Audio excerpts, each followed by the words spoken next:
السلام علیکم ورحمۃ اللہ وبرکاتہ۔ اللہ تعالیٰ سے امید ہے کہ تمام دیکھنے والے حضرات اپنی جگہ خیر و عافیت سے ہوں گے۔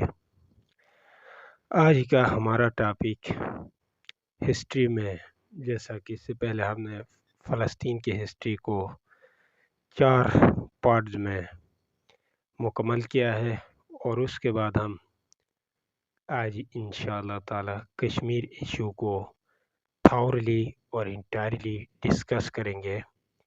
لیکن ایک پارٹ میں چونکہ اس پر ڈسکشن ناممکن ہے، اس لیے کشمیر ایشو کی بھی کم از کم 4-5 پارٹس بنیں گے، اور آج کی جو فرسٹ پارٹ ہے اس میں کوشش ہوگی انشاءاللہ تعالی کہ کشمیر کو انگریزوں کے ہاتھوں کشمیر کا ڈوگرا کو ہینڈ اوور کرنے تک ہم کمپلیٹ کریں گے 1846 تک۔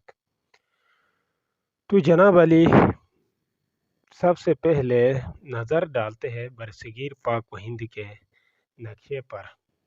جیسا کہ آپ کو بخوبی نظر آ رہا ہے کہ یہ پاکستان ہے، اور جناب علی درمیان میں یہ انڈیا ہے، اور یہ جو چھوٹی سی لائن کے اندر یہ بنگلہ دیش ہے۔ تو ان تینوں کو ملا کے 1947 سے پہلے برصغیر پاک و ہند کہا جاتا تھا۔ چونکہ اسپیسیفکلی اگر کشمیر کی ہسٹری کو دیکھا جائے تو اس کو قبل از مسیح یعنی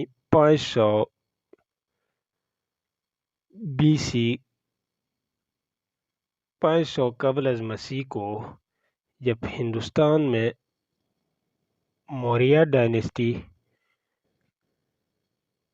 کا حکومت قائم ہوا تھا، تو کشمیر بھی ان ہی کے زیر قبضہ رہا، اور موریہ ڈائنیسٹی کا جو مشہور اور نامور رولر تھا اشوکا، جس نے کابل تک افغانستان کو بھی فتح کیا تھا۔ جیسا کہ یہ پاکستان ہے اور اس کی یہ ویسٹ میں افغانستان، اور جناب علی کابل یہاں اس پوزیشن پر موجود ہے، یعنی پاکستان کے قریب ہی ہے، پاکستان سے کوئی دور نہیں ہے کابل۔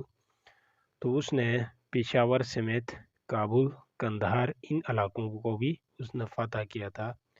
یہ مشہور اشوکا بادشاہ موریہ ڈائنیسٹی کا ہے، اور اس کا مذہب تھا بودھزم۔ تو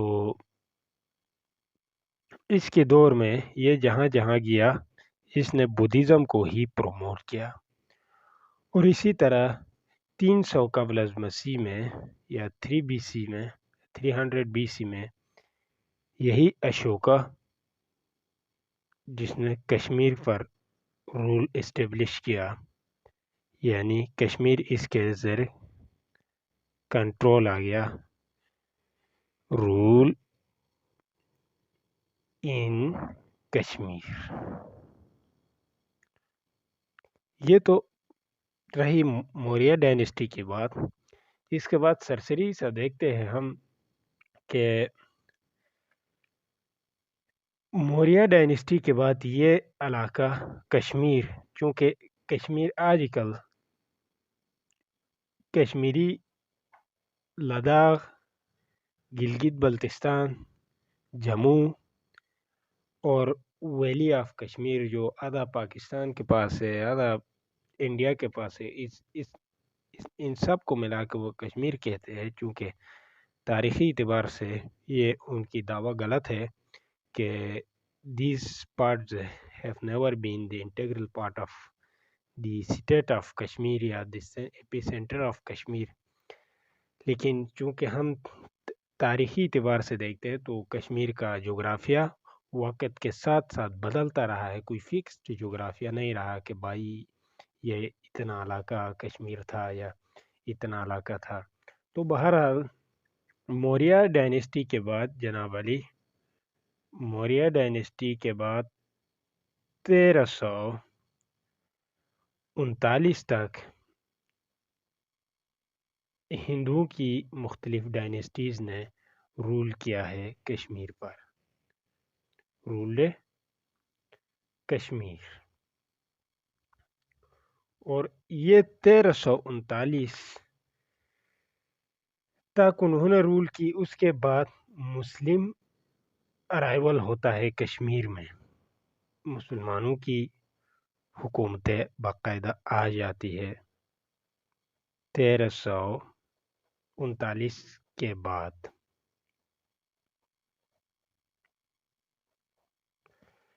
ان میں قابل ذکر اگر ڈائنیسٹیز کی بات کریں تو سب سے پہلے نمبر پہ آتا ہے جناب علی شامیر ڈائنیسٹی.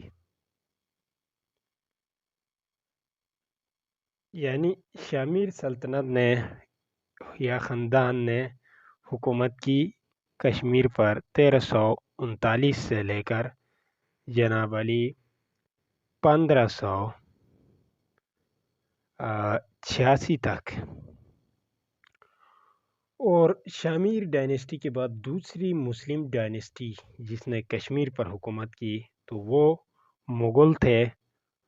مغلوں نے کشمیر کو کیپچر کیا جناب علی 1586 میں. 1526 میں انہوں نے ہندوستان کو دہلی پر حملہ کر کے ہندوستان کو قابو کیا، حکومت قائم کی، اور 1586 کو انہوں نے کشمیر کو بھی کیپچر کر لیا. اور جناب علی ان کا یہ کشمیر پر حکومت 1747 تک رہا. 1747 کو تیسری مسلم ڈائنیسٹی یا مسلمان خاندان جس نے کشمیر پر حکومت کی وہ بھی اگین پختون اور افغانی تھے. درانی ٹرائب نے حکومت کی اور درانی ٹرائب کی حکومت کشمیر پر 1747 سے 1819 تک جاری رہی. اور اسی کے ساتھ 1819 میں درانی ٹرائب کے ساتھ کشمیر سے مسلمانوں کی حکومت کا خاتمہ ہو جاتا ہے اور یہ علاقہ آ جاتا ہے مہاراجہ رنجیت سنگھ کے انڈر. لیکن چونکہ سکھ رول ان کشمیر کو ڈسکس کرنے سے پہلے ہم نے سکھ رول ان سب کنٹیننٹ پر برصغیر پر ایک نظر ڈالنا پڑے گا تاکہ ہمیں پورا سناریو اور ہر ڈائمنشن سے کشمیر کی ہسٹری مکمل طور پر سمجھ آ سکے. جناب علی 1526 کو ہندوستان پر حکومت کا آغاز کرنے والے مغل حکمران 1800 میں جب 1600 عیسوی میں امپیریلسٹ یا سامراجی قوتوں کا آغاز ہوتا ہے. جناب علی ان قوتوں میں فرینچ بھی تھے جو کالونیز بنانے کے لیے آتے تھے.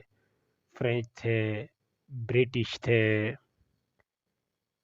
اچھا جی پورچگیز تھے، پرتگال والے، اسپینش تھے. یعنی یورپین طاقتیں جو تھی ان علاقوں کو کالونی بنا کے یہاں سے وسائل لوٹنے کے لیے رخ کر رہی تھی. اور یہ بات ہے 1600 AD کی جب یہاں پر مغل بادشاہ شاہجہان کی حکومت تھی. تب سے ان اقوام کا، ولندیزیز کا، اٹیلینز کا، ڈچ کا آنا شروع ہوا تھا. لیکن ان کالونیز میں سب سے جو زیادہ طاقتور تھے وہ برٹش تھے. برٹش انگریز، اور یہ آ رہے تھے ایسٹ انڈیا کمپنی کے تحت. یعنی ان کی ایک تجارتی کمپنی تھی انگریزوں کی جس کا نام تھا ایسٹ انڈیا کمپنی، جس کو برطانیہ حکومت کی سرپرستی حاصل تھی. تو یہ آہستہ آہستہ آتے گئے تجارت کے بہانے. لیکن 1800 سے پہلے یعنی 1700 عیسوی کے 1790 1780 سے اوپر مغل رول دہلی، یہ جو سٹار میں نے لگایا ہے یہ انڈین کیپٹل دہلی ہے، تقریباً اس کے ارد گرد محدود ہو کے رہ گیا۔ باقی ساری سلطنت مختلف اقوام کے زیر کنٹرول آنا شروع ہوا، جیسا کہ جناب علی یہ کولکتہ ہے، یہ سٹار جدھر بنا یہ کولکتہ ہے، تو ادھر سے دریائی راستے سے انگریز باقاعدہ جنگ کرتے ہوئے فتح کرتے ہوئے آنا شروع ہوئے، تو یہ انڈیا کی ویسٹ ہے، تو ویسٹ سے برٹش آنا شروع ہوئے، دکن میں سادرن پارٹ آف انڈیا میں جیسے مہاراشٹرا وغیرہ، کرناٹکا، ان علاقوں سے مرہٹوں نے سر اٹھانا شروع کیا، بغاوت شروع کی مرہٹاس نے۔ اور جناب علی اسی طرح پنجاب سے، یہاں پر جو سٹار میں نے لگا ہے یہ لاہور کو انڈیکیٹ کرتا ہے، اور اس وقت پنجاب کمبائن تھا، انڈین پنجاب بھی تھا اور پاکستانی پنجاب بھی۔ یہاں پر سکھوں نے سر اٹھانا شروع کی اور مغلیہ خاندان یعنی مسلمانوں کی حکومت صرف دہلی کے ارد گرد رہ گیا۔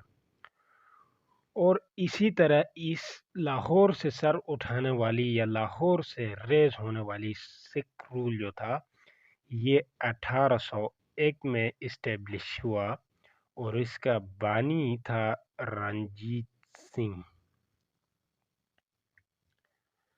اور رنجیت سنگھ خود حکمران رہا اس پنجاب سٹیٹ کا 1801 سے 1839 میں اپنے انتقال تک وہ پنجاب سکھ کنگڈم کا رولر رہا۔